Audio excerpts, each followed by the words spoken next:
Hi అండి. ఇది నిన్నటి వీడియో. నిన్న శనివారం కదా ఉలవచారు చేస్తున్నాను. చాలామంది ఏం చేస్తారంటే షాప్ నుంచి ఉలవచారు తెచ్చేసుకొని డైరెక్ట్గా అలా తినేస్తారు. రుచి అంత బాగోదు.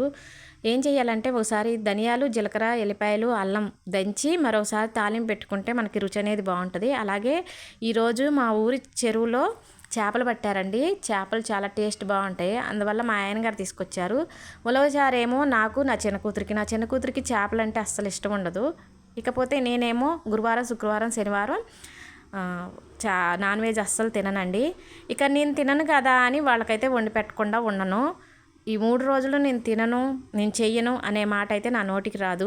ఎందుకంటే తినకుండా ఉండటం నా ఇష్టం. నా ఇష్టాన్ని ఎదుటి వాళ్ళ మీద రుద్దటం కరెక్ట్ కాదు. కాబట్టి వాళ్ళు ఎప్పుడు ఏది చేసి పెట్టమన్నా నేను చేసి పెడతాను. మీలో ఎంతమంది మేము తిన్నా తినకపోయినా చేసి పెడతాంలే అనేవాళ్ళు ఉన్నారా? లేదంటే మేము తినంగా ఈరోజు అసలు ఇంట్లోకే నేను నాన్ వెజ్ రానీను అనేవాళ్ళు ఉన్నారా?